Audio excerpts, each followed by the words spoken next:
I'm trying to get my life together, so I've been watching a lot of Maury.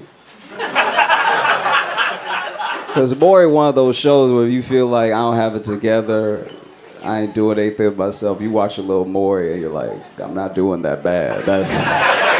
Actually, I'm doing pretty good now that I think about it. It's wild. I don't think Maury gets enough credit. I really don't. Maury is such an ally to the black community. He really is. In all the years he's been on the show, Maury has never fucked up a black name. Think about that shit. Over 20 years on the air, Don Twavius, says it like it's nothing. I'll mess up the name in my head. I'll be like, that's not even a word. That can't be a name. Maury will just sit there unfazed. They'll put the baby on the screen. You know, like, the show been on long enough that now, even in our DNA, we know we shouldn't be on Maury. So even the baby look embarrassed to be on Maury. Like, even the baby, like, it's not my fault. And I'll see the screen below the name, and I'll be like, is that a 2 in that nigga's name? And then Maury, without even missing a beat, will like, when it comes to the case of 6-month-old Twain, I'm like, wow! He said it with his full chest. No ums, no uhs. Wow. That's incredible. I don't know if y'all heard, but Elon and Zuckerberg want to fight. Yeah. That's gonna be the most unathletic fight of all time. That you can rest assured, no knuckles, just slaps. That whole fight. That seemed, the two of them fights seem like the type of fight where somebody gonna scream. You know what I mean? Like you hear the skull.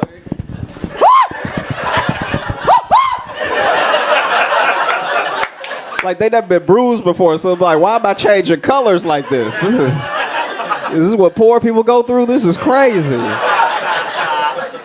This is wild. I don't know. I want to see them fight, but like, I don't want to see them box or wrestle. They should only be able to fight if they use weapons. Like I would watch that. That'd be amazing. Just give them 2 swords and let them cook on each other, you know? Wow. I'd love to see them fight though. Like Zuckerberg looked like if you hit him hard enough, a screw will pop out his mouth. Like, and Elon looked like if you cut that man, it's gonna be nothing but Elmer's glue and marshmallow cream coming out. Those two are the whitest people I've ever seen in my life. Have you seen those two on the beach? It looks illegal. Like, I don't know how to describe. These two are so white, it feels unfair to white people to call them white. Their color should be called colonizer. That's crazy that they're both called white. I don't know. I think that they should fight. I just don't want to see them fight in MMA. I want to see them, fighting like a little tiny submersible thing. And we'd be like, you gotta go down. If you do it up here, it won't be fair. So, have y'all used Threads yet? Okay, a couple woos. I don't know. I don't know how to feel about it. It seems okay. You know what I mean? It seems like what the old internet used to be. You remember that old like AOL text type? That's what it feels like. I just can't wait for Threads to become a dating app. Because that's what happens. Like, men are too horny and nasty not to turn everything into a dating app eventually. Anything with DMs becomes a dating app almost instantaneously. It's crazy. Men will turn Uber Eats into a dating app. We'll be like, we'll get the pizza delivered and be, if she cute, you like, I got a whole pizza if you want to hang out for a little while. Like,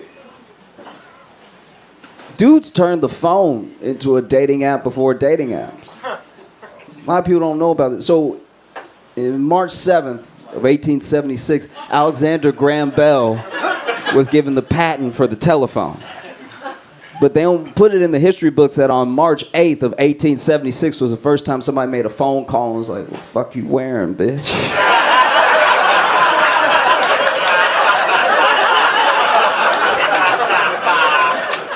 What color are those pantaloons? Oh, they're beige? Oh, you little trollop.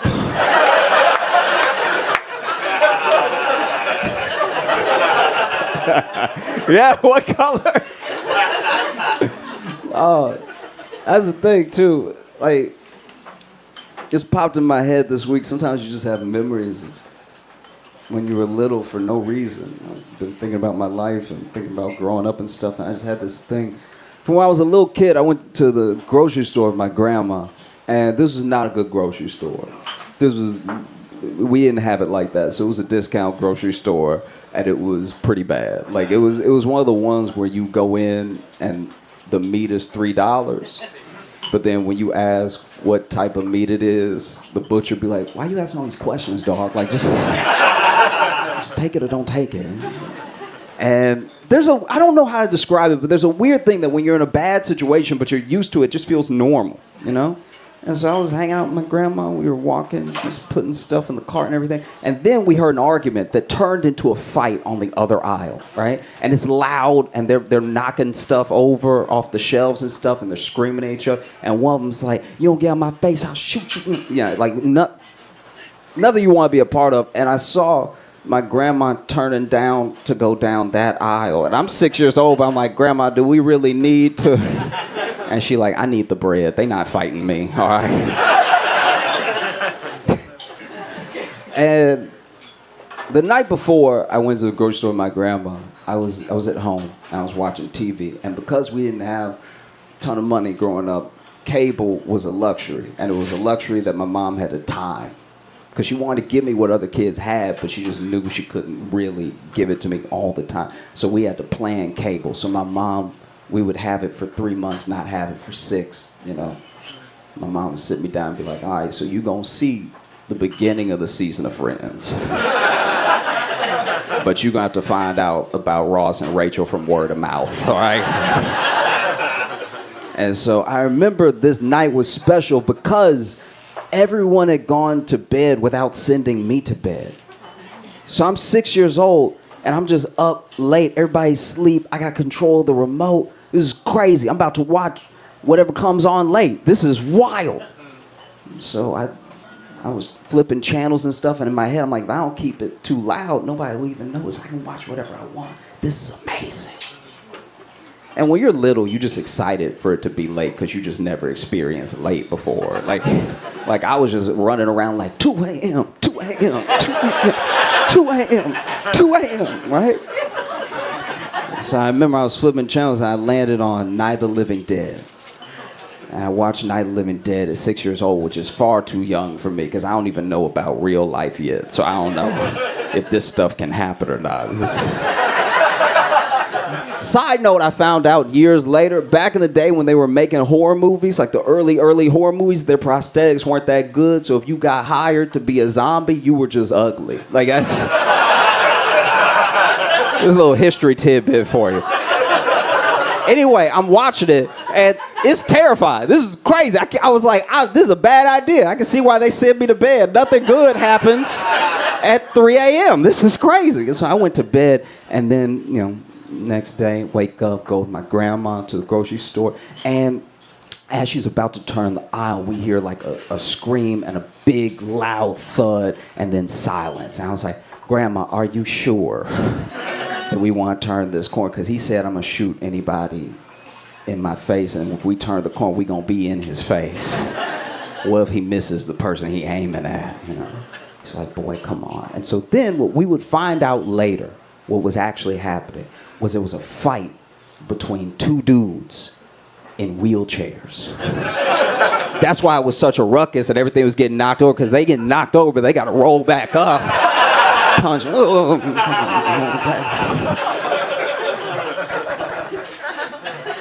And so the thud that we heard was the finishing move from the first guy, because what he did, they had been scuffling and knocking stuff over with their chairs and everything. And then finally, he just grabbed that dude by the collar and threw him out his chair. And so when we turn the corner, all we see is just a bunch of bread and rice on the ground. That dude done rolled off already. And so the only thing that I see coming at me is a dude with no legs crawling like this. So I'm like,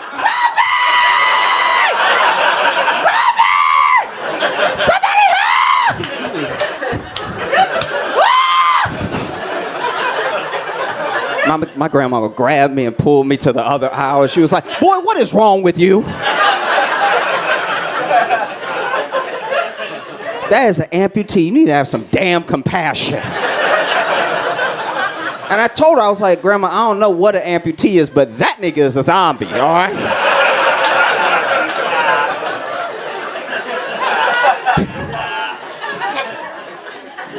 Terrible. Do y'all ever worry? That's the whole question. Like, my man, what do you worry about? Nothing really? You don't worry about any... Damn, that's the whitest answer I've ever heard in my life. That's crazy. That's why... Ooh, you got... She worries enough. Oh, she worries a lot. So she probably worried because you don't worry. She probably like... This stupid motherfucker doesn't worry about shit. She probably like. Well, what do you worry about since you're the one with sense in the family? Just everything? Yeah, okay. Wow. Y'all are a great fit for each other. I'm glad that y'all found a real yin-yang situation. Nothing. I don't worry about anything. Why would you even admit that to somebody? That sounds like the whole crowd should jump you. It sounds like you got it like that. That's crazy. What about you? What do you worry about? Family. You worry about family? Yeah, I worry about family too. It's fair. Do you have a particular family member you worry about, or you just worry about in general everybody being... Their well-being. Their well-being? Okay. I live far away from them. Oh, you live far, so you worry about. That's... What a sweet answer. Y'all are... Jeez. Really pulling blood from a stone here. This is crazy. What do you worry about? Nothing. What do you worry about? Just all of us, really. Just that they'll wake up happy and healthy. I worry, I'm just like you though. I worry about family. I worry about my cousin because he an idiot. He is. My cousin is wild. So my cousin joined a cult, right? I know, which is a big deal for that cult because they don't get a lot of us. You know what I mean? Like they were so excited to have a black friend. That was crazy. They were like, and I remember somebody told me to join the cult, and so I went ahead and looked it up, you know, because I'm worried about my cousin. I want him to be all right. I look it up, and I could tell he was in danger because the website was trash. It was like, I was like, Comic Sans, he is in danger, all right? This is terrible. They really crazy out here. That's wild. Broken link 404 not found. Oh, Lord. They might already did it. Okay. And so, basically, I went ahead and was talking to him. In my mind, the best thing to do was just go ahead and go to one of his meetings with him. Because the thing that cults do is that they create a shared language and a shared experience that no one outside the cult can actually understand or participate in unless they're in it. So then when you tell your friends and family about it, they look at you skeptical. They just don't understand because they weren't there, right? But if they come there with you, like if I show up with him and hear the dude preaching and just turn to him like, nigga, like, that might break it. And so I went there, and it was this weird house and everything. And I sat down, and including me in the room, the whole cult congregation was 4 people. And I was like, this is not a cult at all. Y'all just 2 idiots doing a guy favors. This is not, your cult can't even move a pool table. What are you doing? You done wasted my whole Saturday. You just call me when you in some real danger. All right, y'all were great. Thank you so much. When I was growing up, you know, I would hear these stories of people who were like really in the life, you know, like they were doing bad things. They were like, this is bad. Probably gonna go to jail. And I heard this story one time. This dude, everybody got locked up, but there was this trap house. In case you're not aware, a trap house is where illicit materials are sold. I just, you know, sometimes you might say trap house, or there might be someone who's like, so booby traps? Like, is it the trap door situation? Like when you walk in, watch out for the wire, you're gonna fall down to the basement? No, I mean drugs. I mean the buying and selling of drugs. And so this trap house was known for being pretty busy. It had become so busy that they had bought some property, you know, several blocks away and opened up another trap house. Business was booming. Things are going very well. Whenever you are selling so many drugs that you have to buy property, we are entering documentary territory. Most trap houses are really just dudes playing video games until somebody knocks on the door. Like, it's not a busy day, and you gotta stay at trap house the whole time because you don't know when someone might get the itch. And so they opened up another trap house, but this location was not as poppin' for some reason. They must have opened it in a bad neighborhood.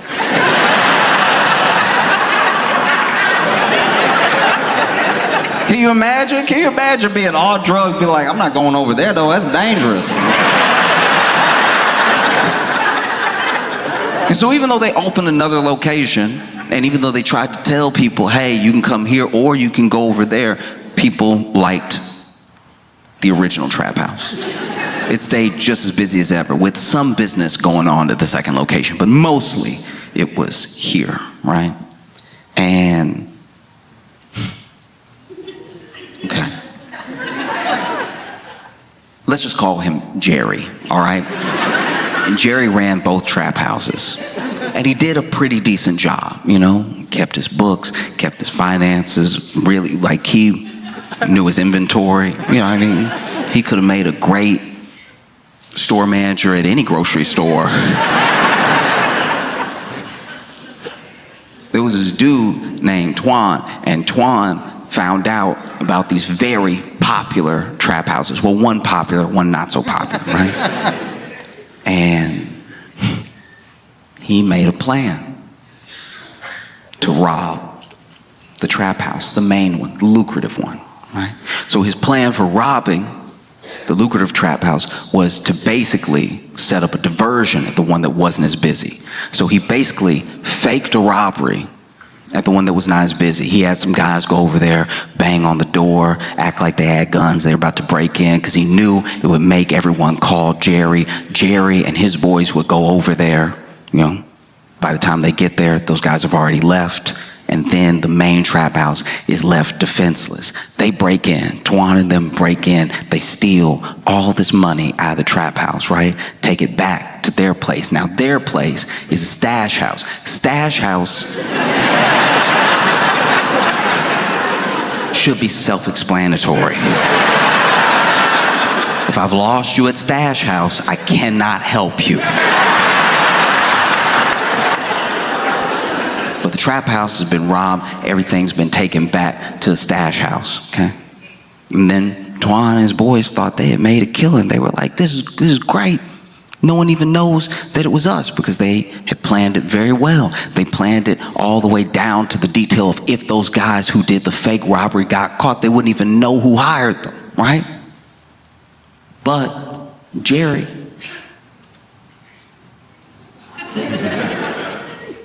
no fool. Jerry started asking around, and he could kind of tell that some of these guys were lying, some of these guys weren't lying. He traced everything back to Twan. And so he set up a plan to rob Twan's stash house. To go in there and not just get his stuff back, but take the rest of whatever was in there. And his plan wasn't as meticulous. He just sort of ran up in there with a lot of men and guns. Now, what he did do is he waited. He learned the routine. He learned who would be there when. It took months. And then finally, he was like, we're going to do it on Tuesday. They never paying attention on Tuesday. We're going to run up in there. It's only going to be like 5 of them. If it's 15 of us, I don't think we'll meet a lot of resistance. It's not like it's their money. It's Twan's money. And so that's what they did. They broke up in there, went ahead, zip-tied everybody, and took everything, which took several trips. The people at the stash house did have to watch themselves be robbed for quite a while. Imagine you over here, you're not gonna get away with this.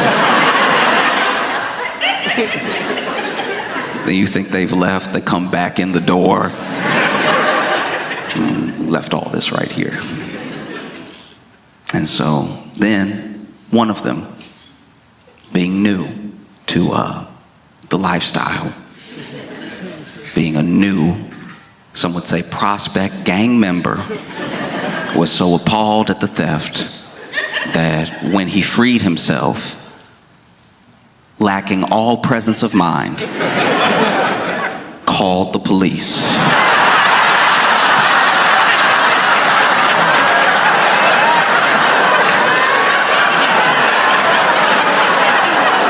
This man called the police. It was like they ran up in there, they had guns and everything. They had a gun in my hands. He's telling all this to 911. They took everything. They took the weed. They took all the money. Took my favorite Glock.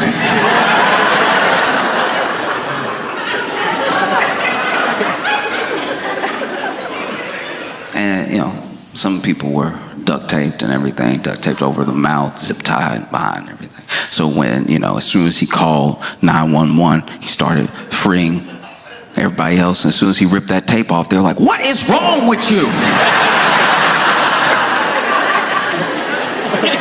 We got to get out of here now." And so then they all left. They all ran up out of there because the police, catching wind that there was a robbery of the stash house, made themselves available immediately.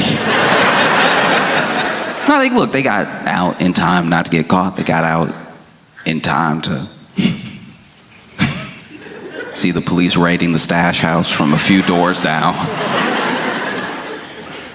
And that's the thing, is like people say, crime doesn't pay, or like criminals are dumb or whatever, but there are some very smart people who, for whatever reason, enter a certain lifestyle, choose to stay there, or maybe it's all that they know. And if criminals were so dumb, they wouldn't be fascinated. We are fascinated by career criminals. We're fascinated by people who do things that aren't just illegal. They have the gall to try to pull something off that has so many different entry points to danger. Like, just in the past few days, the Louvre was robbed.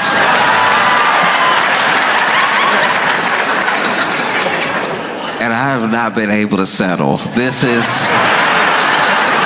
amazing. Okay, so if you're not familiar with the Louvre or the Louvre or whatever, it's one of the most visited museums in the world, and people go there and then they act like they've been changed by art.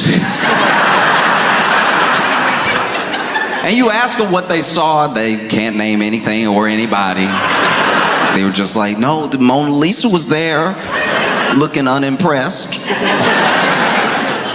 Well, there were these robbers. that broke in. And they broke in dressed as construction workers, right? They had actually rented this like powerlifting vehicle that had a ladder that would bring them up to the next level where they could cut in, because they brought tools to cut in through the window and enter that way. They didn't want to just come through the front. And it made sense that they were dressed as construction workers, because the Louvre is under construction. Permanently, I guess. It's always under. Why is Europe never finished? Europe always, all of Europe, always, unless you're out in the country, there's always like, oh, we gonna fix this road. We've been working on it since 1822.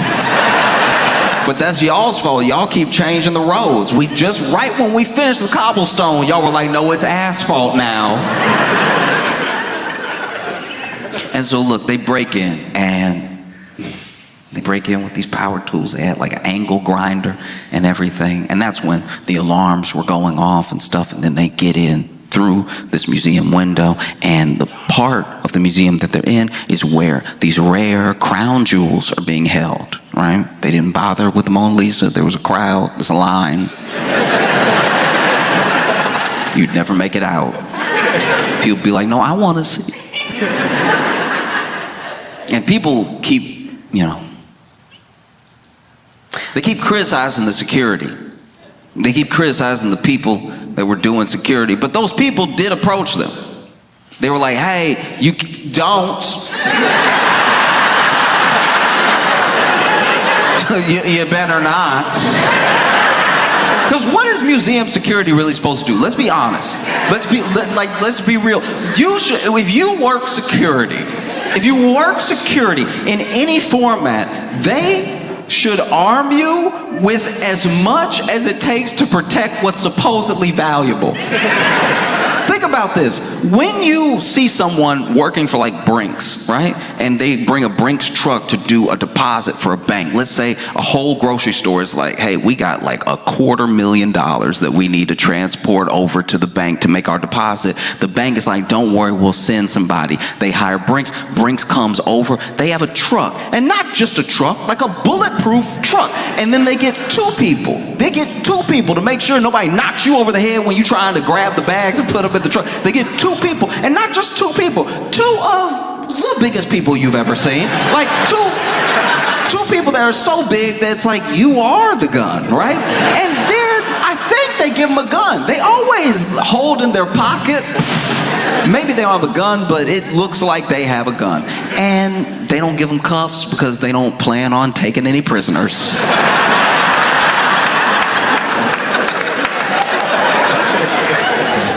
And then they get in there, Brinks always handles a drop like they are being robbed. Like they always handle the drop the way a bank robber would handle the drop. Because I used to work at a grocery store, and Brinks would come in and they'd be like, so where is your safe, or when you, hurry. And we'd be like, oh, it's over here. Okay, it's over here, all right. And then the one would get to work putting,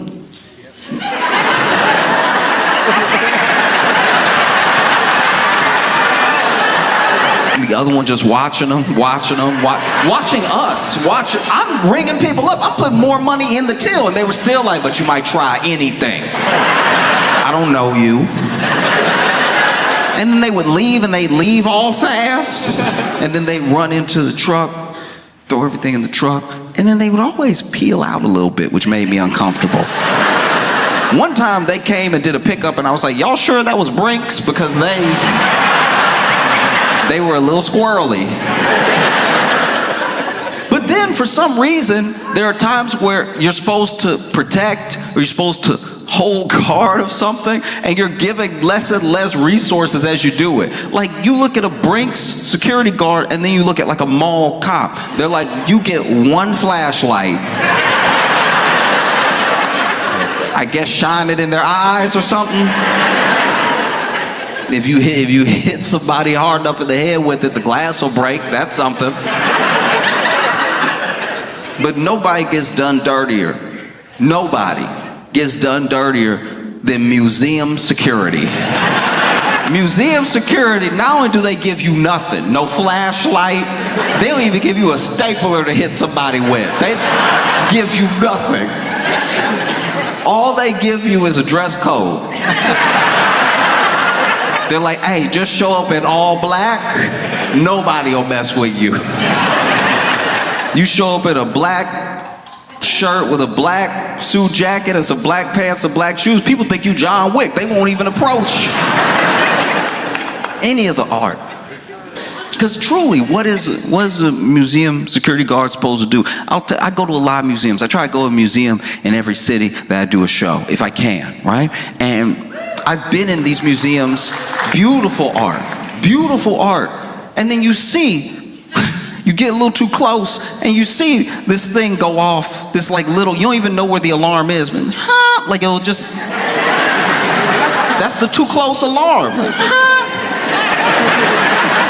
Because it's not like a real alarm, it's just annoying, and it goes off until you back up. So if you're a pointer, I go to a lot of museums with pointers. Everyone I take to a museum love to point. It's like we all three again, and they're like, I like the flap. As soon as you hear, somebody works for the museum, comes over, black everything, with an attitude. Could you not? Ma'am, back up. They love that hair. Back up. Give it a little space. Let the art breathe.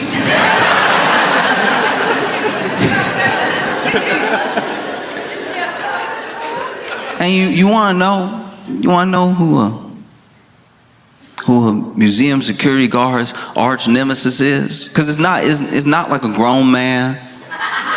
It's not a grown woman. It is any child.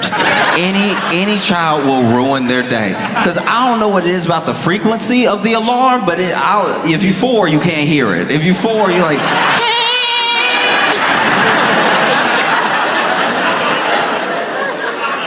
I was at this museum one time. This security guard was in a true predicament because this child was out here touching everything, He was touching it to the point that it sounded like their alarm was going off to the tune of Mary Had a Little Lamb. And finally, the security guard started like chasing his child around, and not like really chasing him, not like Dennis the Menace chasing him, but just like following them around, hoping to maybe this kid's gonna go back up to their parents or something and be like, can you please hold your child's hand or something, because they've been touching everything. Got applesauce on everything. Because as a security guard, what are you gonna do? You can't grab this kid. You can't actually grab this. I know that sounds crazy to anybody who was born in any era before now. You have to kind of let this kid put applesauce on all the art, because if you touch this kid, you've committed murder. So if you snatch this kid and even hold their hand so you can find their parent, you are basically killing them. So you have to like let them kind of do it, but then follow them around, but then not touch them, but then make sure they don't touch anything. It would look terrible. And so finally, this security guard just started running interference on every item. This child was walking up, getting ready to touch a sculpture. Security guard get in there. No. Just trying to box him out of every room. And then finally, this kid, realized what was going on. It felt like it was a game. So this kid is like, oh, you want to play? I love to play. Playing's my favorite thing. Playing's basically my job. And so he running interference. There's a painting.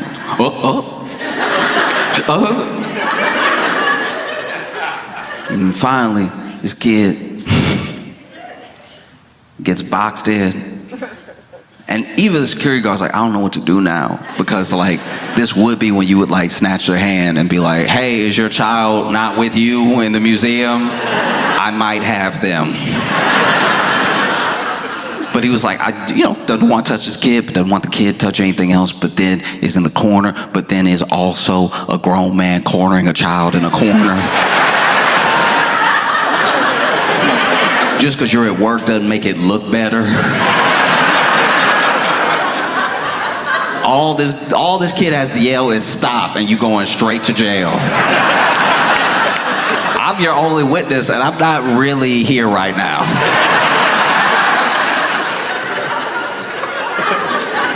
And so this kid boxed into the corner, and you can see kids having fun. Kids over here.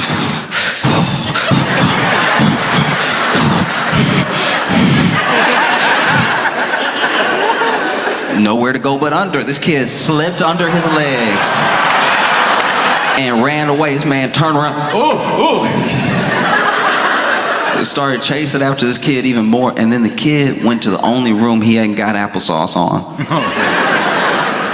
And was next to this painting. I don't really remember who painted this, but it was a huge, huge painting of a ship in a storm. And it was one of those that was like, it was a marvel because of its scale. You know, so it's not like one that you just hang up and 6 by 8, whatever. This thing was huge. It took up almost the entire wall, which meant he could definitely reach it.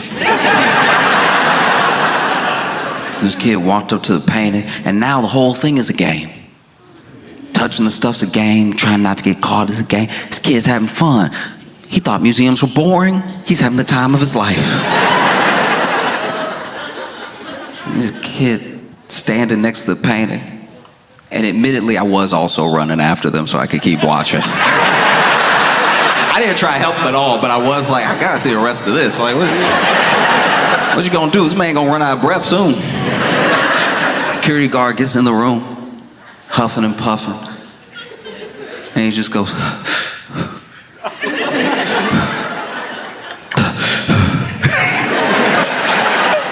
even the kid for a second was like, "Ooh, are you?" I might have killed a grandpa. I don't even know. And then this kid goes in his pocket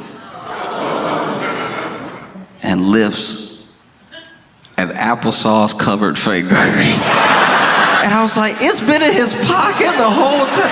Children are disgusting. This kid been running around with a pocket full of applesauce this entire museum trip.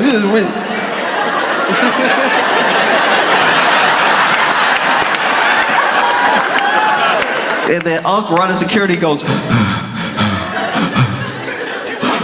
don't. This kid, no words, no emotion in his eyes. You can tell he gonna grow up to be a bad person. This kid, applesauce covered finger just went,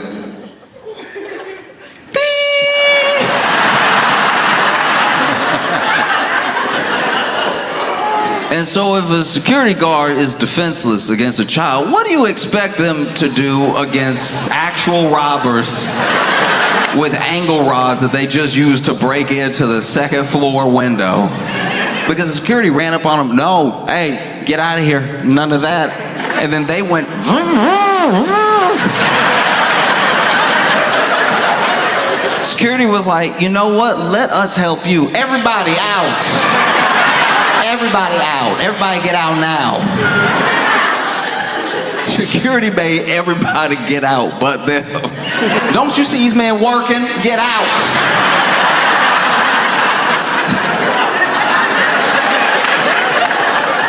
They over here on time crunch. And you over here, ooh, look at the jewels. Get out. In fact, there was a news report that cracked me up. I laughed so hard because the security report, there was this person who, I don't think they were like head of security for the Louvre or anything, but they were basically like, it is museum security's #1 job to make sure the people are safe, and that's what they did. They made sure the people were safe. And I was like, you are changing the narrative right now, because anytime I got too close to a painting and I heard the and then I had somebody come over, it didn't seem like it was for my protection. You know what I mean? It wasn't like they were running up, hey, that one, that painting, that wakes up. Don't get close. Please.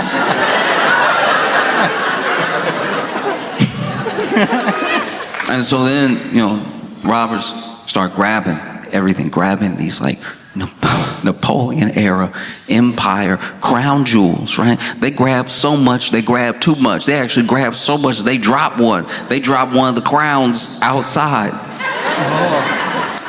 And this is gonna sound dumb.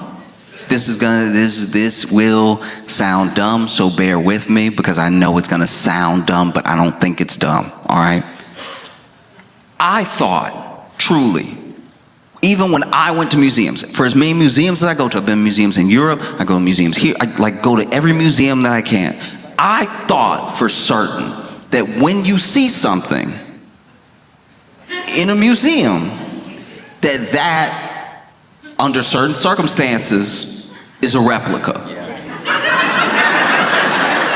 I can tell by your reaction that some of y'all think I'm dumb and some of y'all think what I thought.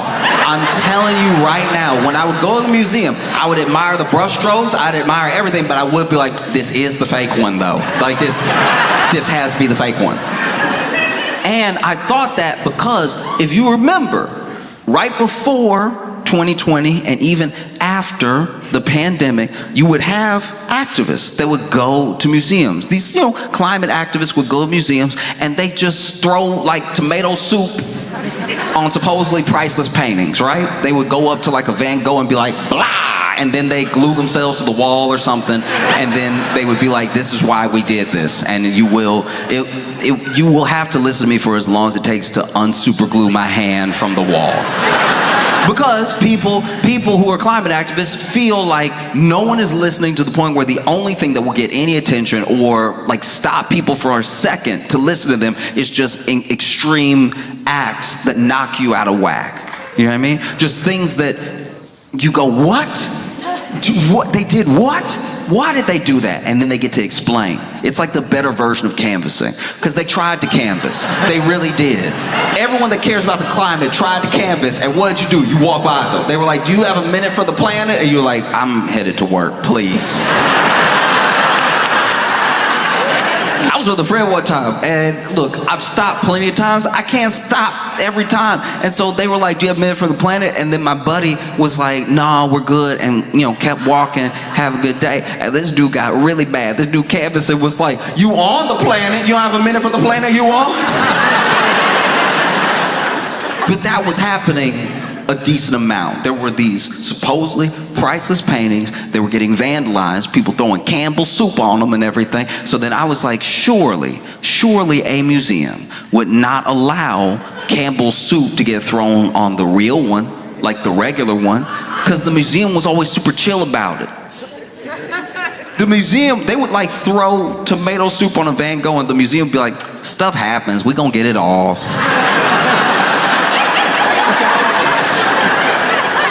You gonna what? You gonna get it off? Because when I got close, when I tried to smell the painting, I heard, and then you came over, no smelling. It was get it off, no big deal. Or you would see things like I don't know about you, but the tomato soup that I eat got a little oil to it, and you throw it on an oil painting, it seems like it might leave a stain. I have no idea. But then you would see the museum come out and be like, no permanent damage was done to the artwork. And I'm like, how? I've dropped suits that were clear on my hoodie before it had the stain forever. How's this 200-year-old acrylic painting fine? It must be a fake. I used to think that, look, if you go to a museum and you see just like you could touch it, that one can't be real. But if you go to a museum and it's behind glass, that's the real one, because they bothered to protect it. Why are you just bothering to protect some pieces? That doesn't make sense to me. So then in my head, I was like, those aren't the jewels. You know what I mean? That's just colored glass. These people so stupid, they ran up in there and risked their freedom for some colored glass. And then the French government came out and said, priceless items have been stolen from the Louvre. And I was like, that's the real jewel! Y'all didn't run any armed security around the real crown jewels? For a split second, I felt like it was my money. I was like, what are y'all doing? Ooh, I need to sit down. You said it was priceless, and then right after saying it was priceless, they were like, it's about $100 million. I was like, oh, seems like a price. You said priceless for a day and a half, and then immediately y'all were like, I think 103 probably. At least round up to 110.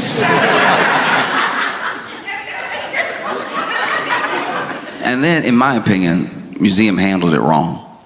You know, they were over here freaking out.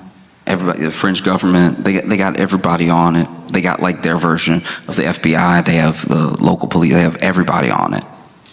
They plastered all the jewels that were missing all over international news and everything. If I was trying to save face, let's say I was head of museum security, I was trying to save face, I would come out to the public immediately after the robbery and be like, y'all, that was Banksy. Y'all know Banksy played too much.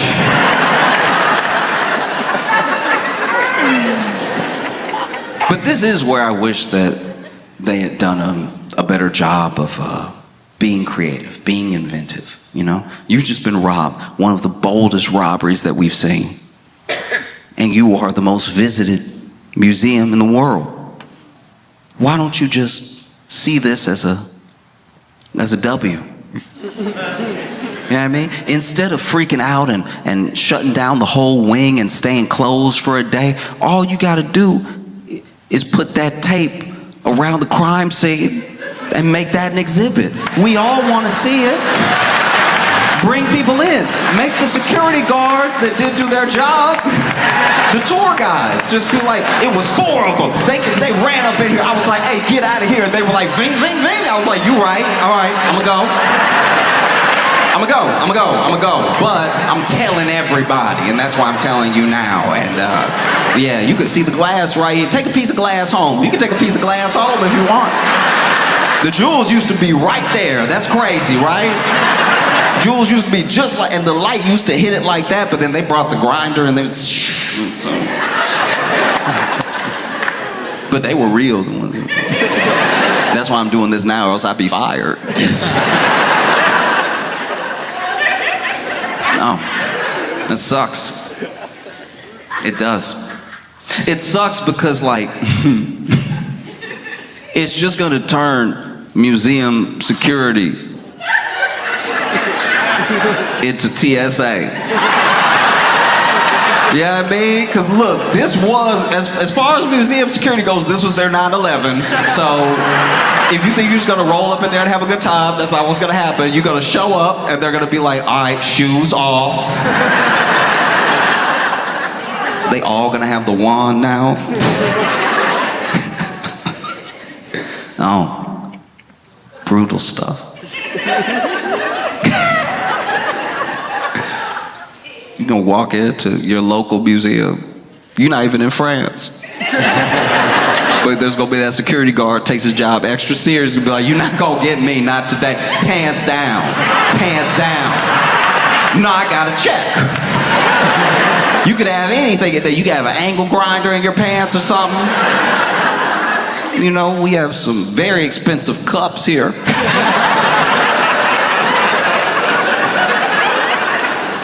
I love a tour guide at a museum because then they'll tell you how expensive something is. And at least with the pottery, maybe this is me not being cultured, but some of the pottery that's in museums, and then they'll tell the story of how the pottery got to the museum, and then they'll be like, you know, this is worth easily $100,000. And I'll be like, nah, it's not. It's not. Like, it isn't.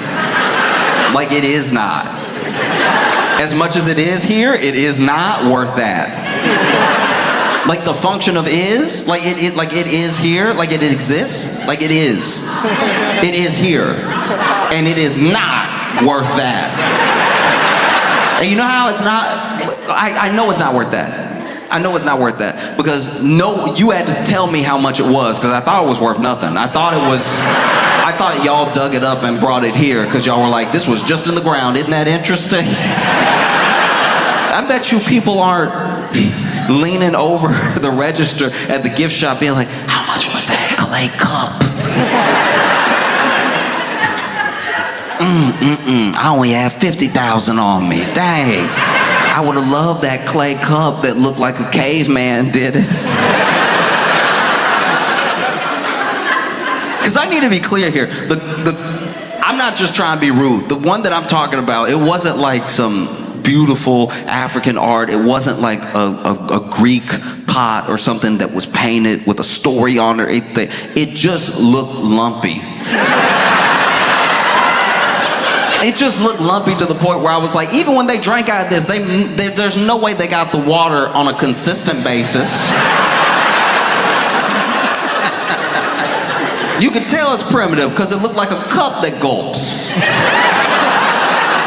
Looked like it pours when it wants to. Lip of it all uneven and everything. This is $100,000. I'm like, all right. You sure you didn't look at it too fast and add 2 extra zeros? Because I don't think so.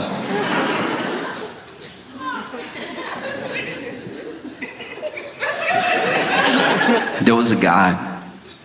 There was really rich guy apparently. I don't know him, but everybody was saying how rich he was. And he got on the Instagram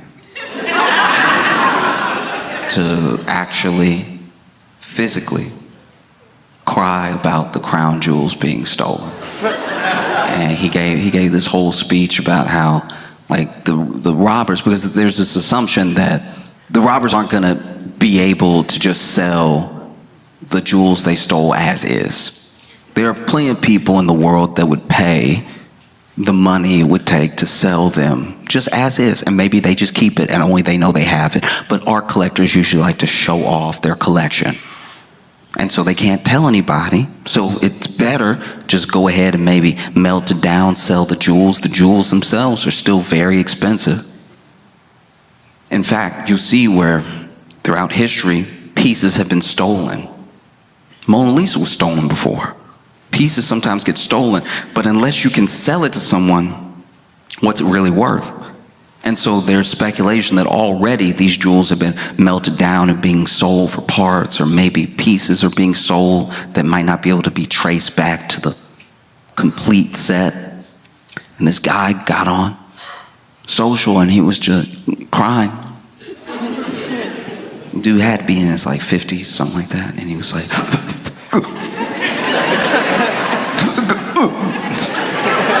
Is that crying where, okay, you know, it was like the crying you do when you're little, but you let yourself do it again when you get grown if something gets to you enough. Which is crazy, because he went online to cry, but then was fighting the crying. But he's fighting the crying to camera, but then just don't turn the camera on yet. Like if you let it out real quick and then do your video. You doing the video, like no one putting the video in your face right now. You doing the video and you, wait, just wait. No one asked for this video. You could wait a day. You could wait till you're over it, or you could just not do it. But this dude got,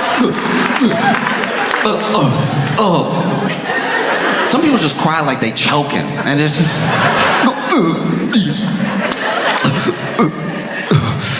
And then he said a bunch of stuff, and he did say it in French, and I don't speak French, so I'm gonna paraphrase from what everybody said he was saying. But I know he said some of this because a lot of people said he said it, and then I know there's some of it that might be like editorialized on what he said, because I don't know if he said that because I don't speak any French. But and then also he didn't even say what he said in French well, because he was crying through the whole thing.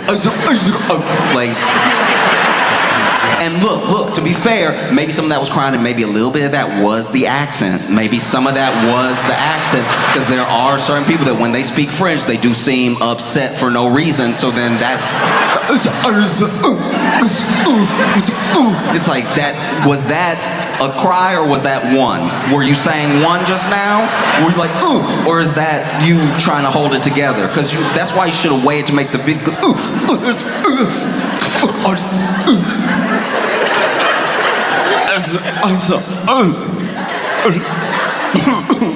That's a cry. That was not French. That one. And what this dude basically said was that you didn't just steal from the Louvre. You stole from the French people. You stole a piece of our heritage. You stole a piece of our history. And if you melt that down, if you repurpose that, if you sell that, you will burn in hell because you have stolen from the people. And I'm sure, I'm almost positive, I don't know everyone who's seen the video, I just know that I saw it, but I'm sure if you saw that video and you were from Africa or Brazil or just anywhere, I'm sure you watched it and you were like,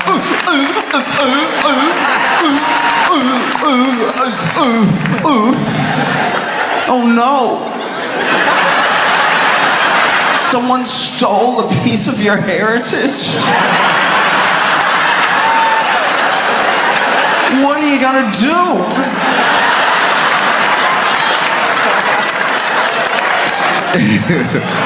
Someone in Sri Lanka is like, not France. No. What are you gonna do? And look, I can understand if you are from some of those other countries, if you're from like an African country or something like that, if you're from Haiti and you see this thing, that you might be like, oh no, not the Louvre. They have our stuff too. Did they steal our stuff? Now it's gonna be harder to find, because that's also what was there. So now, oh no. Someone stole it, you know? I just love the story so much. I love the robbers. Cause look, cause they even showed up. They weren't just dressed in a construction outfit. They had on the, you know what I mean, the thing, mask and top and bottom. You know, they were wearing the baklava.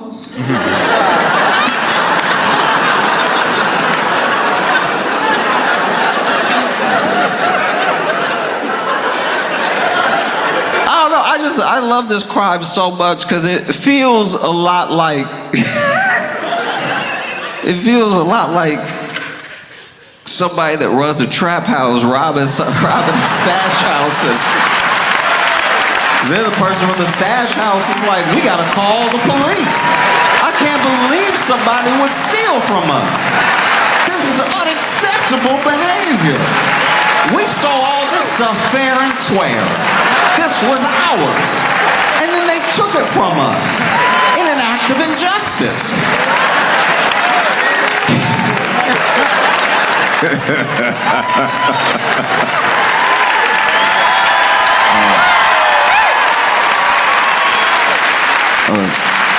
Stanford, y'all have been amazing. Thank you so much. I appreciate y'all. I hope you have a phenomenal time. Do you think it's weird that we put serial killers to death? No? Okay. It's just... No, just hear me out. I only ask because somebody got to kill all them, and it's usually the same person.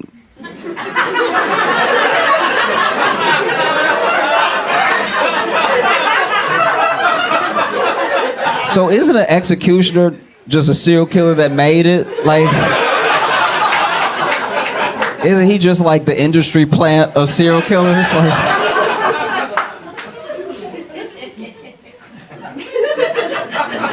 maybe not. I'm just asking questions. Okay.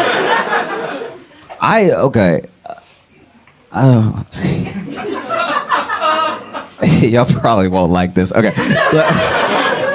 I saw this story and it blew my mind. I still can't get over it. Okay. There was a guy in, I think it was Indianapolis in the 60s maybe, and he was essentially like, you know, they didn't really have the words for it back then, but he was a serial killer, you know, and he killed and I think he killed and ate 8 women, right?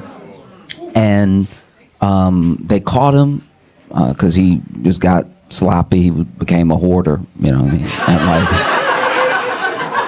And it was pretty easy. Once they walked in, they were like, there is evidence everywhere. I am stepping in evidence right now. This is crazy. And so then they, you know, gave him the perp walk, and newspaper took his picture and everything. And then they were interviewing. They did a bunch of follow-ups, and they were interviewing his friends and family and stuff like that. And then they interviewed one woman who he went on a date with between number 4 and number 5, and she was like, I thought we had a great time and went back to his place, and then he was being all rude and everything, and then he ended up kicking me out. And I was like, wait. As I was reading it, I was like, is she mad she didn't get eaten? It's hard to get context through text sometimes, but she just sounds so indignant. I'm like, wait. She doesn't even sound like, oh, thank goodness. She's like, what's wrong with me? Like, why? Like, all right, I'm delicious, okay? I bit my lip the other day and it was fire, all right? You don't know what you missed. But yeah, she said that, went back to his place. They were chatting and everything, and then like, I don't know, he just, all of a sudden he was all rude and stuff, and then ended up being like, I think it's best if you just go home. You know what I mean? And there was a part of me that was like, look, maybe they were having a great date, great conversation, and then whatever was so special about this woman, he was like, I can't do it. I can't. She's too good of a person. Like, I got to get her away from me. Let me be rude. Let me just kick her out, something like that. Save her from me. But then the other part of me was like, no, I think this is the most annoying person that's ever lived. I think this dude is a serial killer, and he brought this woman home to kill her, maybe eat her, and then she just, at a certain point, the conversation's going so poorly, he's like, I can't even eat this bitch. Like, this.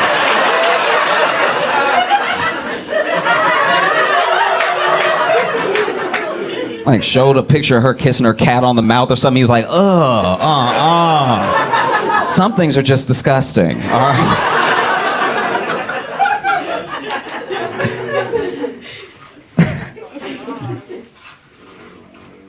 Sometimes I really worry badly that we're like, as people, that we're lost. And that one of the reasons we're lost is that we don't really have any more like heroes to look up to. I mean, some people have heroes, but then the hero's like an actor, and I'm like, what are you doing? You want to be like the guy that pretends? You know what I mean? And just I was thinking about it for a while over the weekend. Because what we used to have was very little access to anyone we considered a hero. And because of that lack of access, if you really wanted to know about this person, if they became famous enough in their own lifetime, there'd be a person that came, a writer that came and followed them around for years, maybe decades, and then they wrote a biography. And we didn't even give a second thought to how biased it probably was, or how much the writer may have come to love this person. We were just like, okay. Wow, what a great human. But that's a problem. I don't even think that everyone makes it seem like Gen Z or Gen X or like millennials, all this stuff like that are so different. I don't think we are. I think every generation of people has always been hopelessly human. And now we just see all of it. That's what's so scary now, is that there are great leaders that may not get the chance because we already saw them not be like worthy. You know what I mean? We find out a lot of the stuff we find out about people now that we think are great after they died. And now we see all the stuff, we see all the mistakes happen in real time, and it makes people harder to follow. Do you really think you would have followed MLK if he did the Tide Pod Challenge?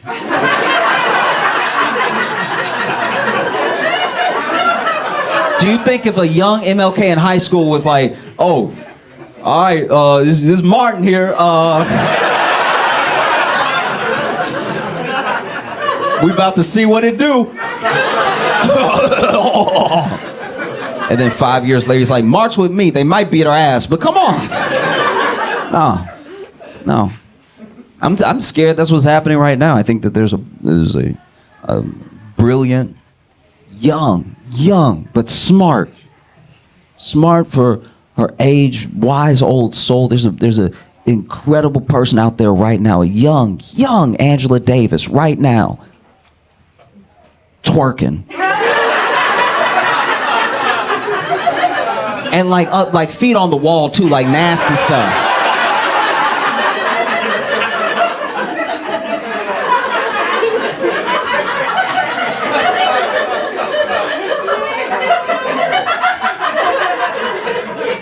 And then 20 years from now, when she's ready to lead a revolution, there are gonna be people that are like, this you? This you with the booty? It's like, yeah, it was a different time. It's like, nah, I've seen it now. Yeah, this was tough. That's what we're all like. That's what's so scary. It's like, that's why it takes so much faith to follow a person, but it's hard to have faith when you've just been exposed to all the stuff. I'll tell you what, I was in a TSA line behind someone. I won't say who it was, but it was someone who I respect very much for her work, right? And this didn't change how I felt about her. It's just what piqued this idea in my head, okay?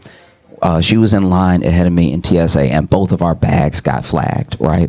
And so then they were doing her bag first, but I was standing kind of like near her because my bag was next. And I was like looking at my bag being like, what did I do? You know what I mean? Because when they flag it, you're like, I don't own a gun or anything, so like what could this possibly be? And it's always water. It's water every time. It's water. Every single time it is water. But in my mind, I'm like, okay, there's no way I could have let my box cutter fall into my backpack. And also when your bag gets flagged and you're just like black, you do just start wondering what could happen. You're like, all right, but could somebody have put something in my bag while I wasn't looking? Or like, started adding up the jail time and everything. So I'm standing next to her, and then they open up her bag, and there's a buzzing, and so the guy is like terrified, right? Because as soon as he unzips the bag, because at first he's like chill, he's like that deadpan, like, are there any sharp objects or things that could hurt me when I put my hand in? She was like, no, and then she's like staring at the bag while he's unzipping it, and then there's a buzzing, and the buzzing is like really strong, and it's buzzing so hard. Now he has to look, and he's like, do you know what that could be? And she's like, no, I have no idea what that could be. And she's like, my alarm is on my phone. I don't know what that could be. And so now this dude, and this is where you could tell that TSA does get trained. They don't get trained for the bad stuff to really happen like that. And so then TSA, this dude over here, the bag is right here, right? This man puts a back foot, he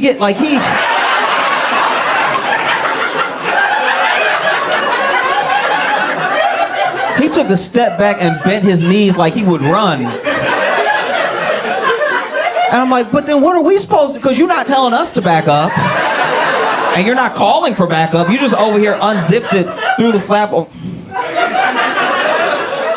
And then he starts taking some of her clothes out and everything, takes some of it. And like, when I tell you, like, look, I know it's gonna sound like I'm being hyperbolic, but I'm being like genuine. When he goes to lift like another clump of clothes, because you know, they're not careful when they do this. They're not like, oh, you folded everything so neatly. I'll just take 3 shirts at a time and move them out of the bag. They just grab and so he goes to grab, and when he ended up grabbing, what he grabbed was whatever was buzzing, and so then it was in his hand for a second, and then this man audibly screamed, right? So then he over here grabbing stuff out of her bag, and then he grabs it, and you can hear it gets louder when it's in his hand, and he pulls out, it's like, and he's like, oh, oh!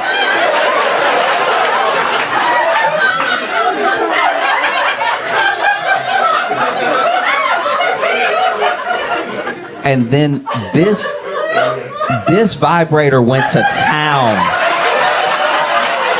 on that table. I've never said, because it wasn't, okay, I don't know how she used it. This seemed like, maybe I'm just vanilla, but I wouldn't be able to handle something like this because it was jumping on, so it wasn't just moving along the table. It wasn't just, this thing was fully like,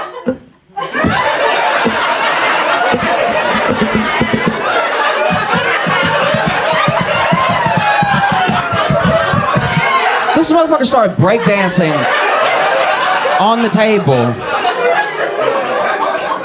And then she was like, oh, that's my, he's like, I know.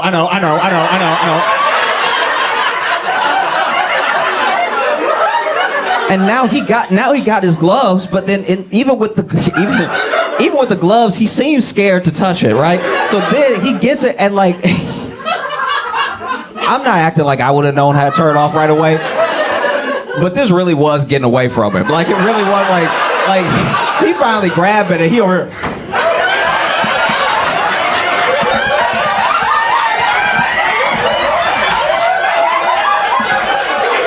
I've never seen someone try to do police brutality on a bike, because he tried to beat she tried to choke the life out of it. And then he finally accidentally turns it off. And he breathing all hard like.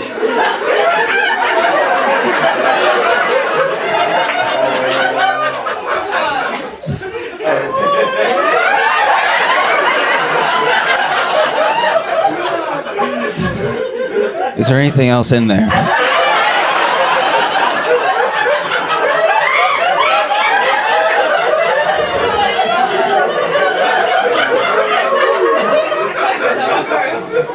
And she was like, no, that's the only one. And he's like, all right, you're good to go. Puts in, then and it did make me laugh at the moment. Like, so not only did he put it back in the suitcase, but then he really like put her clothes back like he was trying to kill it. Like he was.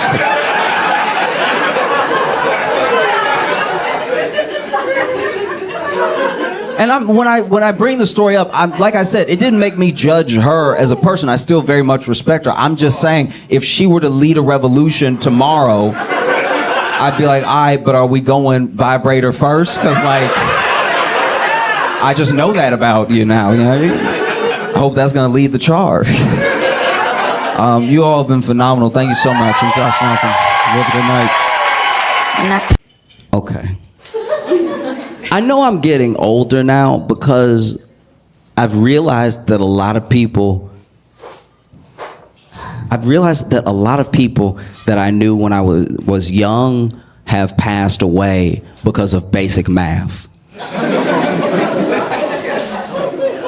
Do you know what I mean? Like, there'll just be someone that you're thinking about where you're like, oh man, they were old when I was a kid and I pay bills now, so.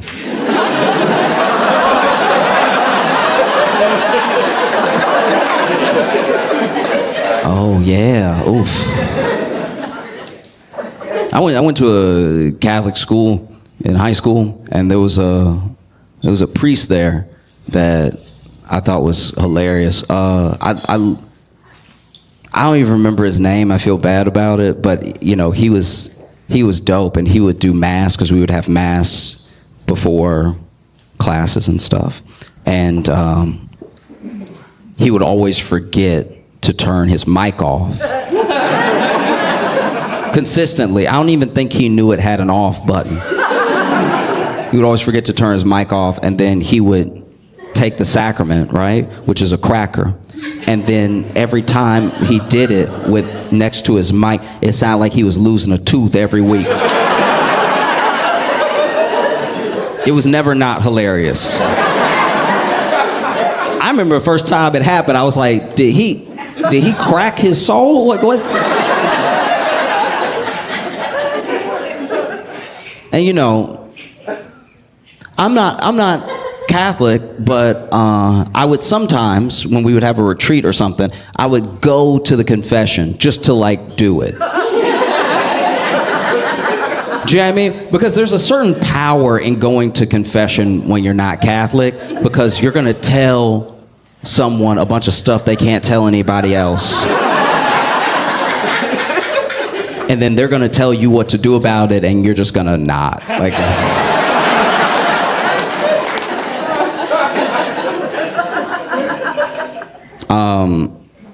So I went to confession, and it wasn't as much of a confession because I think he knew I wasn't Catholic, so it was more of a conversation, right?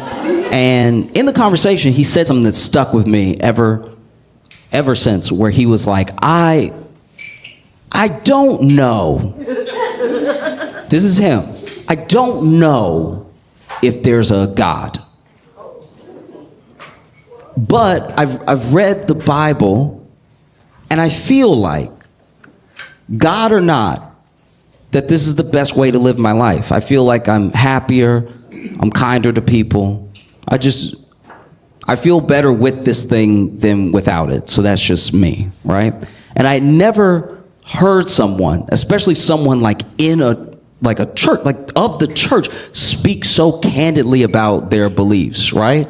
I'd ask people my entire life straight up, hard questions. And sometimes they'd be like, well, God has a plan. But when somebody hits you with, I don't know either, it really stops both of you.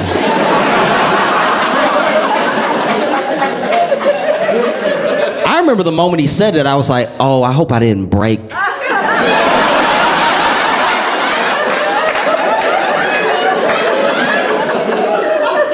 I hope I didn't break a priest. You gotta go to hell if you break a priest.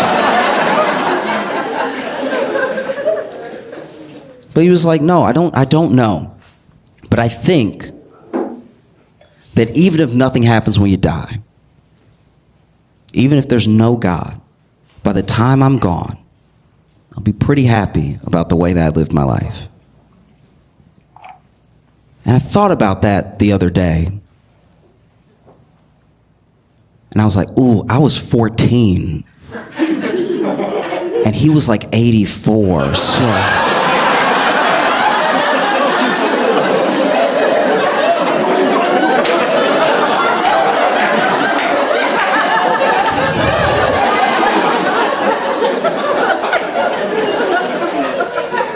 I definitely missed a funeral.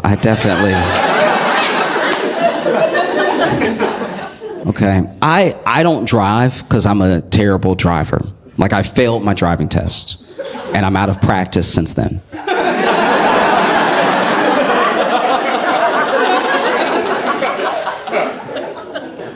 And so I don't drive, but I get driven. I take Ubers and stuff like that. Friends have given me rides and stuff. So I understand the value of gas money. And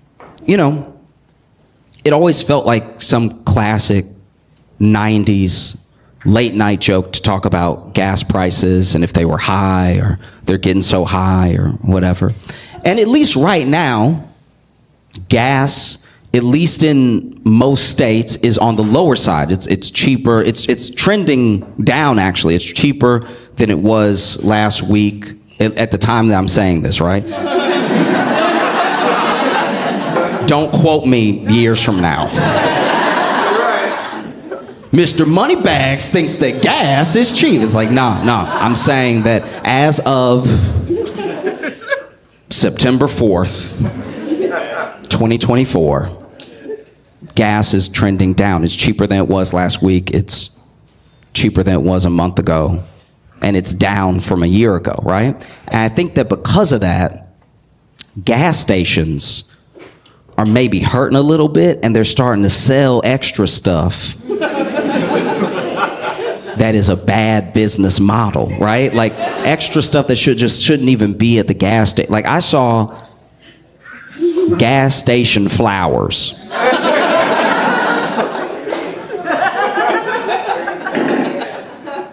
Fellas, if you ever mess up and you're thinking about what you did and you're on your way home and you're feeling apologetic, but you don't want, you messed up too bad to just text. You can't just be like, I'm sorry, LOL. It's not gonna work.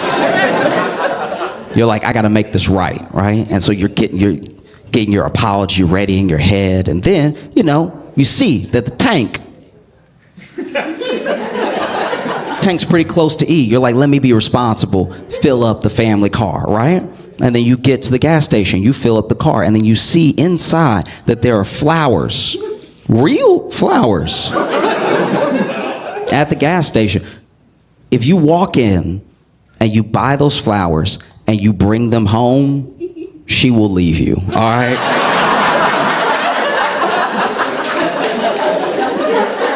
Gas station flowers look like an omen. Like,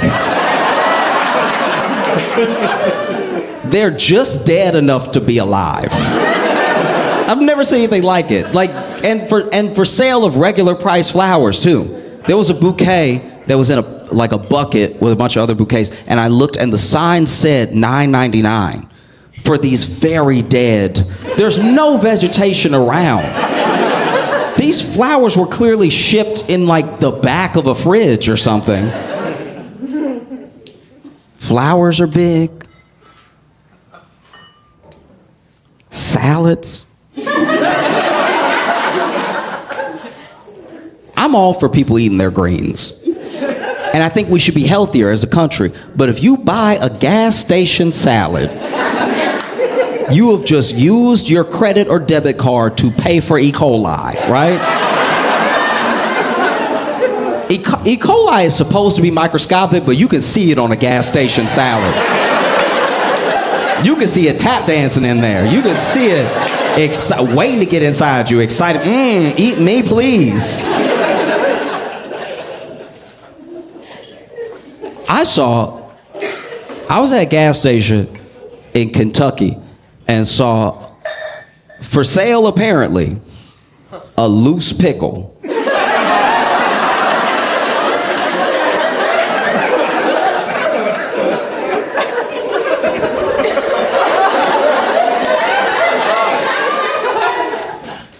When I say a loose pickle, I want you to understand I said it right.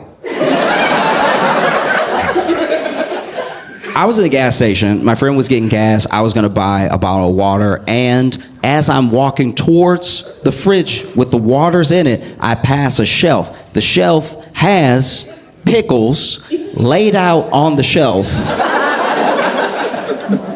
and a price tag right under it. $1.99 for these loose pickles.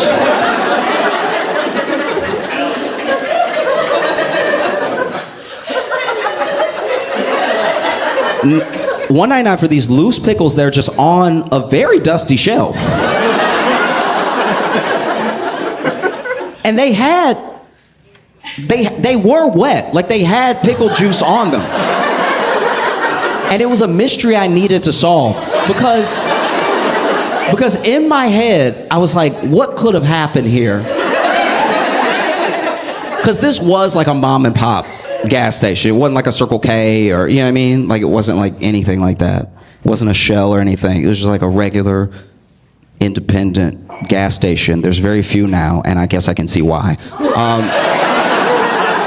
But this loose pickle is just on the shelf with some other loose pickles, like, but it's wet.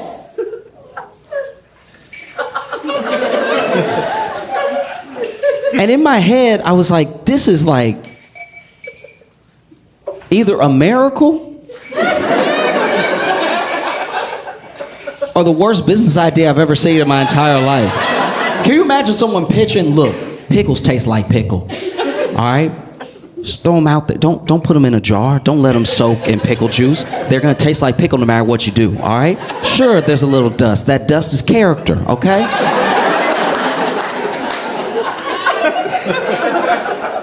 But truly what I think happened, because this is like an indie, you know, mom and pop gas station, I think somebody went in there. And don't get me wrong, a person who's out of their mind, they went in there and they were like, hey, let me get the whole jar of pickles, but no pickles.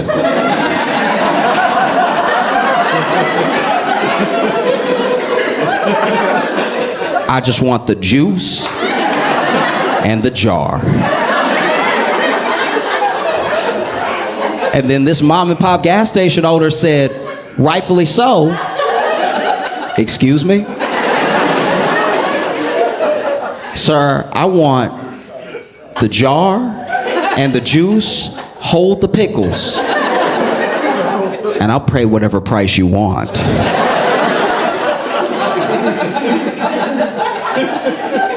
And so then this very old man was like, okay.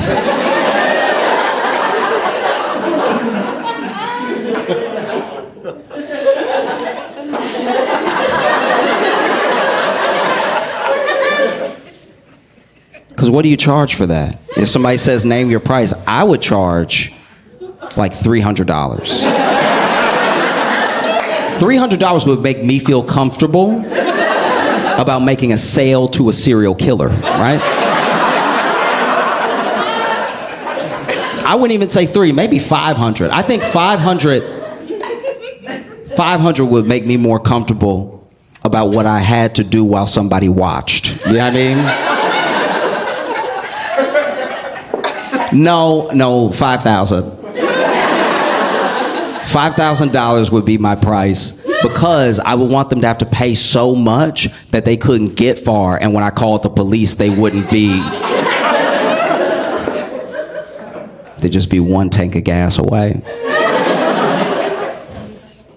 Loose pickles. And I asked them, I was like, so your pickles over there, what's the deal with that? Because they're just loose on the shelf. And the guy, I'm not even getting, the guy goes, what?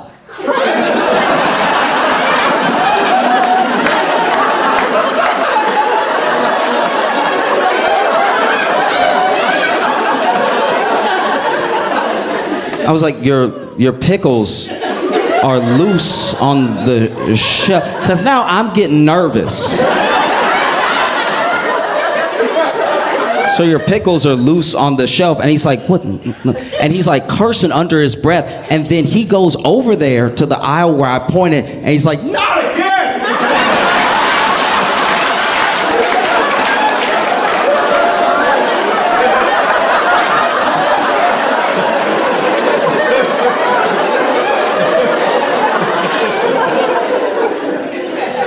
Again.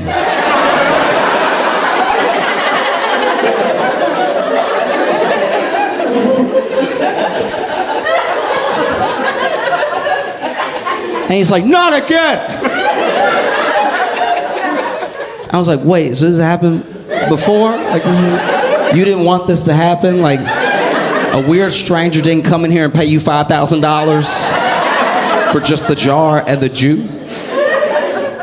And this dude explained to me while I bought my bottle of water that a resident weirdo comes in every couple of months and slyly takes all the pickles out of the jar and runs out with the jar and the juice.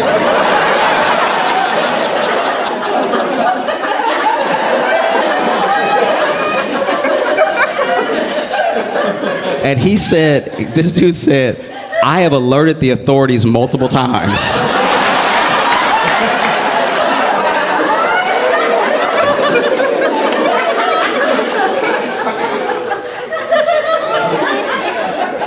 But they say there's nothing that they can do.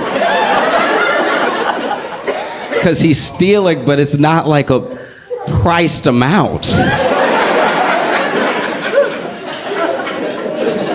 And I was like, may I offer a suggestion?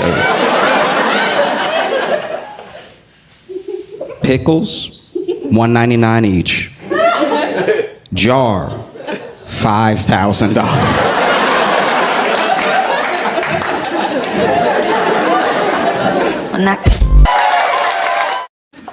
I didn't know that we just wouldn't care anymore. I thought it's weird sometimes, as much news as I read and I watch, that sometimes there's a thing that you think just in your head. Maybe it's because of what matters to you. You're like, oh, this thing, this is going to be huge. You'll see a thing, whatever it is, and you'll be like, this is the thing that's going to wake people up or freak people out, or no one's going to be able to stop talking about it, right?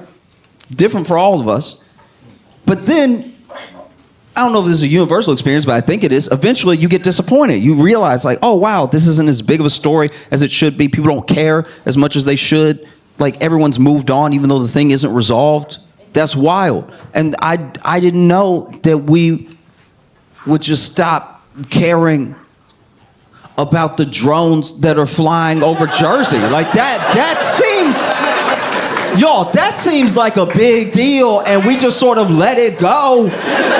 They still up there. Like, I guess they don't need batteries because they are still, it's wild.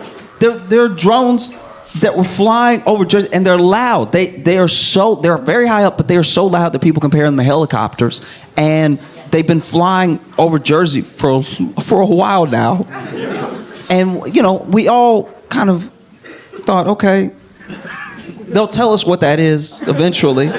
Someone will know. Someone has to know. Because at first people thought it was kids. And then when they said that the drones were like 6 feet wide, they were like, maybe they're rich kids. Maybe it's like... And then people... and then people started coming up with theories because it was so loud, it was so disruptive, it's over like residential areas, it was so random and everything that people asked the government. The government came out and they were like, don't worry about it.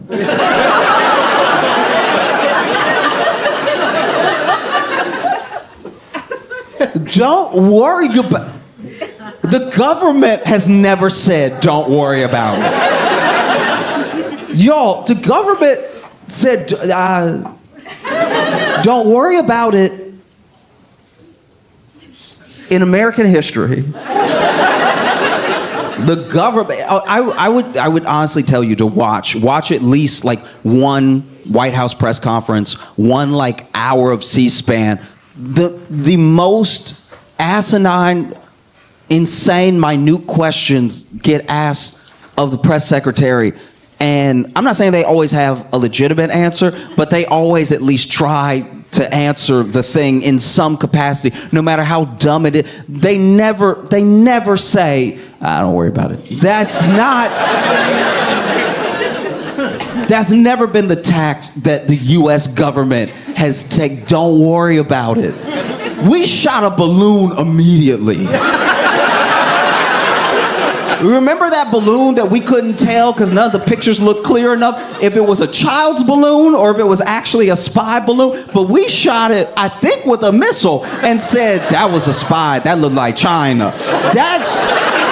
We've still never fully confirmed that, by the way. No one has come out. China hasn't been like, we did send that balloon. That's our bad. We were feeling festive. We were playing.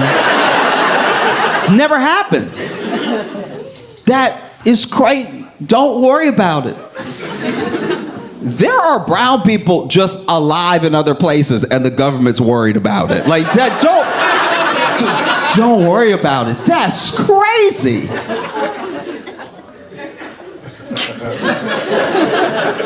So then people started to come up with their own theories, you know? People started to be like, I don't know. I mean, I think it's a foreign entity. I think it's a foreign entity doing reconnaissance. They're spying on us. It could be China, could be anybody. They're using these drones to spy on us. And I was like, oh, okay. Maybe China sent a drone as loud as a helicopter with lights on it to spy on Tony's house. Like maybe there is a foreign government that has the money and the resources to send so many, it's like a bunch of them, so many drones over that can just stay up in the air forever and can evade when people try to like shoot them down and everything. Maybe a government has all the money and technology to do that, but they don't have Google Earth.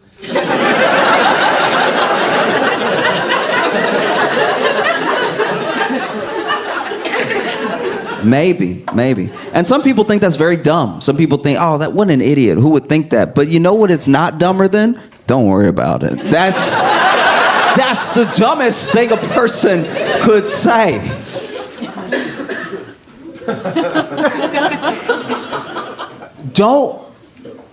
I want to make sure we all understand that. Don't worry about it. Y'all, I am so scared the government is out of money. Don't worry about it is the most broke parent thing to say.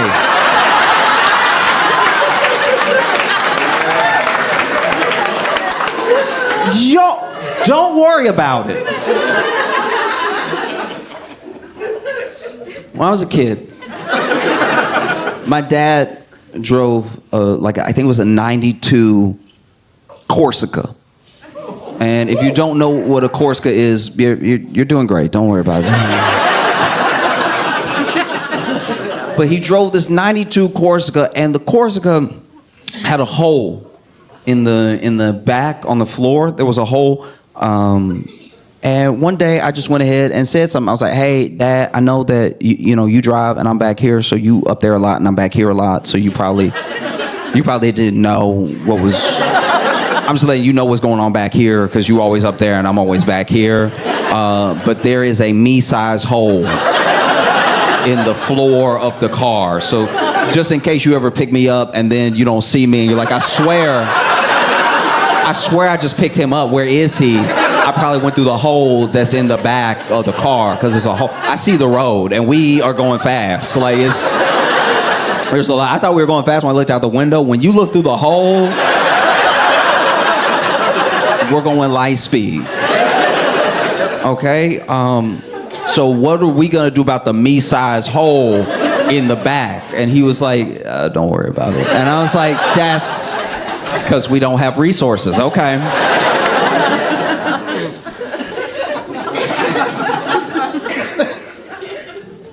I had a babysitter one time that was making me some dinner, and I don't know. I'm assuming that the babysitter could only cook what we had in the pantry, and I don't know what the ingredients were, but then when I was served the dish. You ever had something where you're like, should this be on a plate or in a bowl?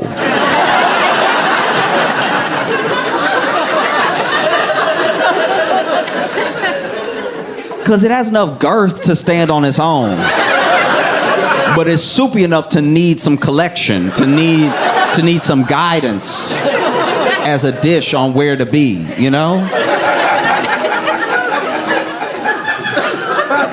And so I asked my babysitter, I was like, what is this?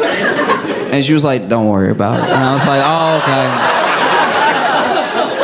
okay. This is a broke meal. That's what's been cooked for me right now, is something that only happens when you have ingredients that cost 23 cents and you put them all together to make a full $2.25 meal. The only thing that you did to cook it was add heat, but you didn't cook. It's all hot. Broke ingredients together on a plate that should be a bowl. Because there's a lot of water running off the side. But don't worry about it, all right? Okay.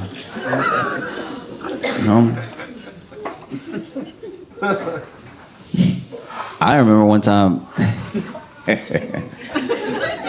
my shoulder was popping a lot. It was like just and like I was like kind of a gangly kid to begin with. So like I don't know what I did, but it was just popping all the time. And I was like, "Hey, Dad, my shoulder is can you hear it? It's popping a lot. It's like popcorn. It's like it's going a lot. Like, does this ever happen to you?" And he was like, "No." I was like, "Should we go to like a doctor or something? Because like I just want to know, is it bad? It doesn't hurt, but it is popping a lot. It's moving. It doesn't want to be my shoulder anymore. Like it's moving all up in there while being kind of still, but like it's not pop. It doesn't hurt, but it's a lot of movement." And my dad was like, "Don't worry about it." And to this day, my shoulder pops quite a bit. So when the government tells you don't worry about it, it makes you worry about that specific thing. There are some people that think it's aliens. They think that is aliens that are trying to make contact and bolder than ever letting us know that they're here, that they're visiting. And okay. I don't think it's aliens because I just don't know if aliens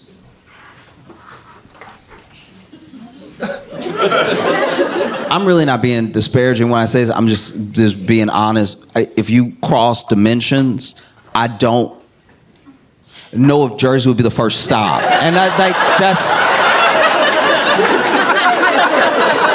And I know people from Jersey, and they will tell you if I cross dimensions, I'm probably hitting up, Cairo. I mean, I'm hitting up someplace that's a bit more exotic, But mostly I just hope it's not aliens. I hope that it's not aliens because we as humans, this isn't the time to visit us. Like this is, do you know what I mean? Like we're not putting our best foot forward as humanity to get visitors right now. Do you know what I mean? Like aliens coming to see us now would be the equivalent of me coming to see you at 4 a.m. It's like you're just not at your best. You like kind of have morning breath, but kind of not. Like it's bad. No, I don't think aliens would. If aliens are gonna come, they should have done it either 30 years ago or 100 years from now. I think that humanity is not.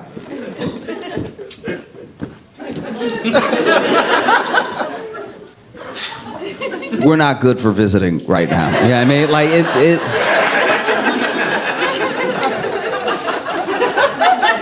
mainly because we're the only species. Every other species of everything on the planet, every other species of animal is doing their best to evolve.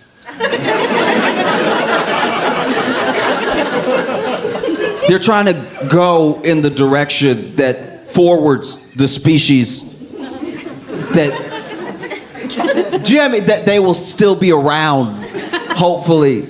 In spite of us, by the way. They're doing everything that they can to still be. Frogs! Frogs have the sense.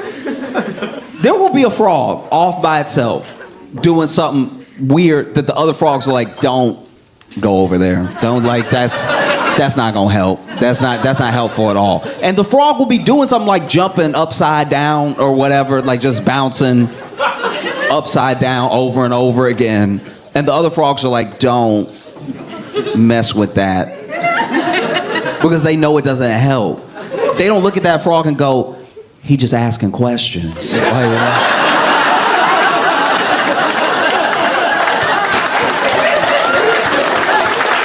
Yeah, I mean, like he a free thinker. That's what that is. That's why he jumping upside down. Why y'all all jumping right side up like some sheep frogs? Why don't you start bouncing upside down for no reason? See if that doesn't do something to your mind. No, they're like that's not gonna be helpful. And let's all just kind of get that out of the gene pool as best as possible. No, we're not serious at all. It's painful. Genuine. And I'm not just talking about like Americans, by the way. Like we're so self-referential sometimes that it's like any critique of humanity sometimes sounds like I'm just critiquing I'm talking about people, all of us, planet Earth. All of us, we're not doing the things that would take to make a better world for us. You know? Everywhere you go, it's happening. I don't know if you was seen it. It was in Peru. In Peru, there was a drug bust. There was a drug bust where the national police raided this drug house, and who knows if it was like a crack house or a drug warehouse or a kingpin's lair or whatever, but it's where the drugs were. And the head cop, top cop that's leading the charge, leading the raid, led the raid dressed as the Grinch.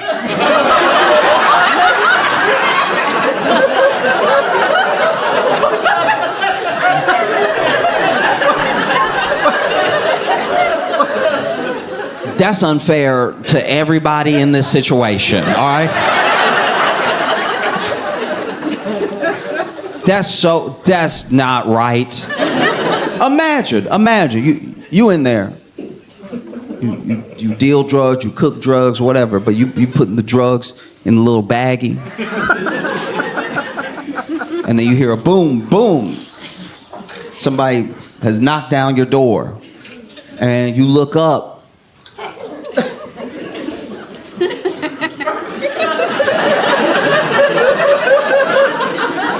And it's the Grinch. And you think to yourself, actually, you know what? Actually, I do have a sinus infection.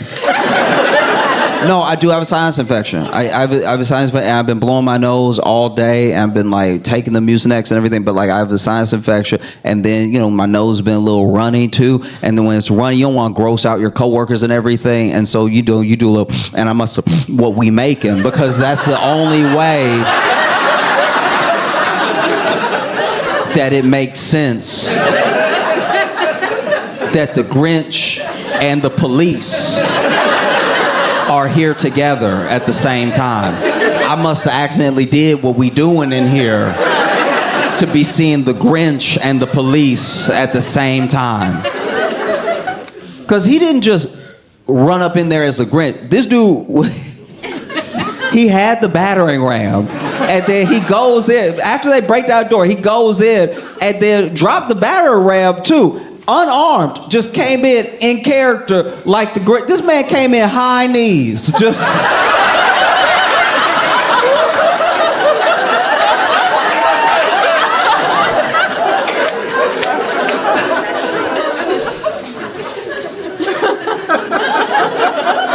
This man came in high kneeing like the Grinch. That's unfair to the police officers doing the raid, because imagine you about to raid this house, right? And you don't know what could be in there. If they got drugs in there, they might got money in there. And if they have money in there, then they probably got some weapons in there to protect that money, protect those drugs from other gang members or just from the police, right? So you are about to risk your life going in. You fit it up. You have the AR-15 and everything. You getting ready to go. But then ahead of you,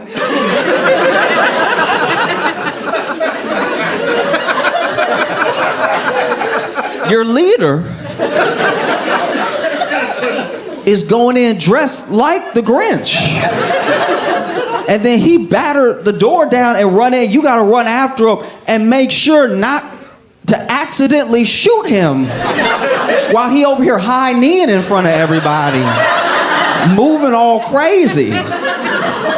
Because they did everything like you would normally see in a raid, like get on the ground, everything. But then the Grinch. Sometimes people try to get in character, and I don't think they understand the character, because I need to listen to it again, admittedly, but I swear he was making noises that the Grinch doesn't make. So then they were like, get on the ground, get on the, and then he was like, it's like, that's not in there though. That's not in the movie. That's not in the book. What is that? That's not, you're not even speaking Spanish or anything. Just like, it's like,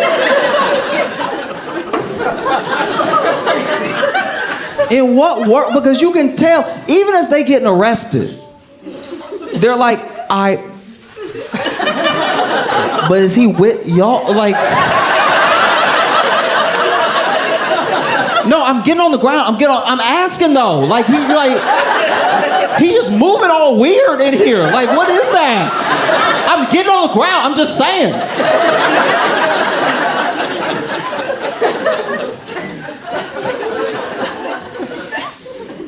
You know, you see a country like Peru. I don't know the drug laws. I don't know the sentences that crimes like that carry, but I can tell you honestly right now that they subjected those people to cruel and unusual punishment because they caught them, right? And then I think the three main ones, they made them take their mug shot with the Grinch. And it's like,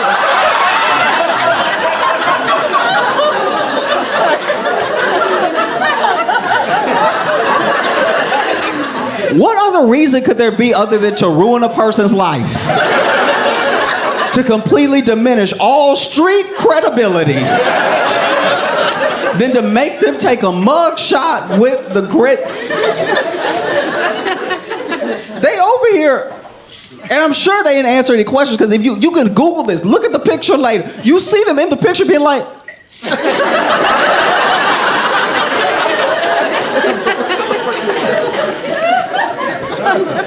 like, why he over here? Like the police never take a picture with us. It's 3 of them lined up holding. And then the Grinch over here taking pose.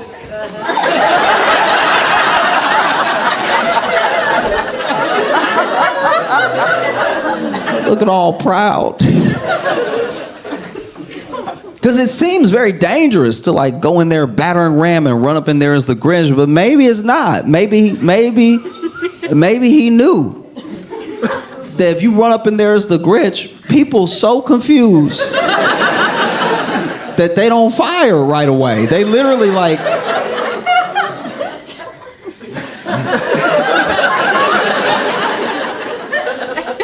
You see the Grinch, right?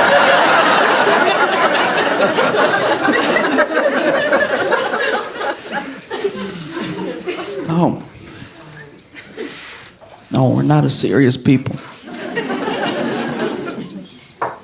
Not at all. No.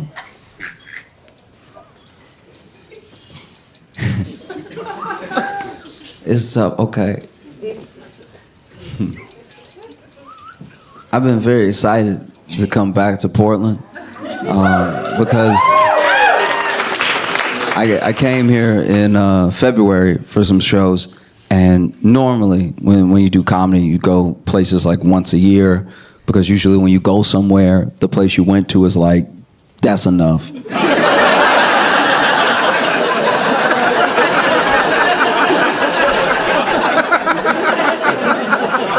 We get it. We get what you do. Give us some time. But I was able to come back, so soon, and I love being here. I love doing shows here and everything. I love coming to Portland because y'all don't wait. You hit people with Portland as soon as they land. Like, it's like...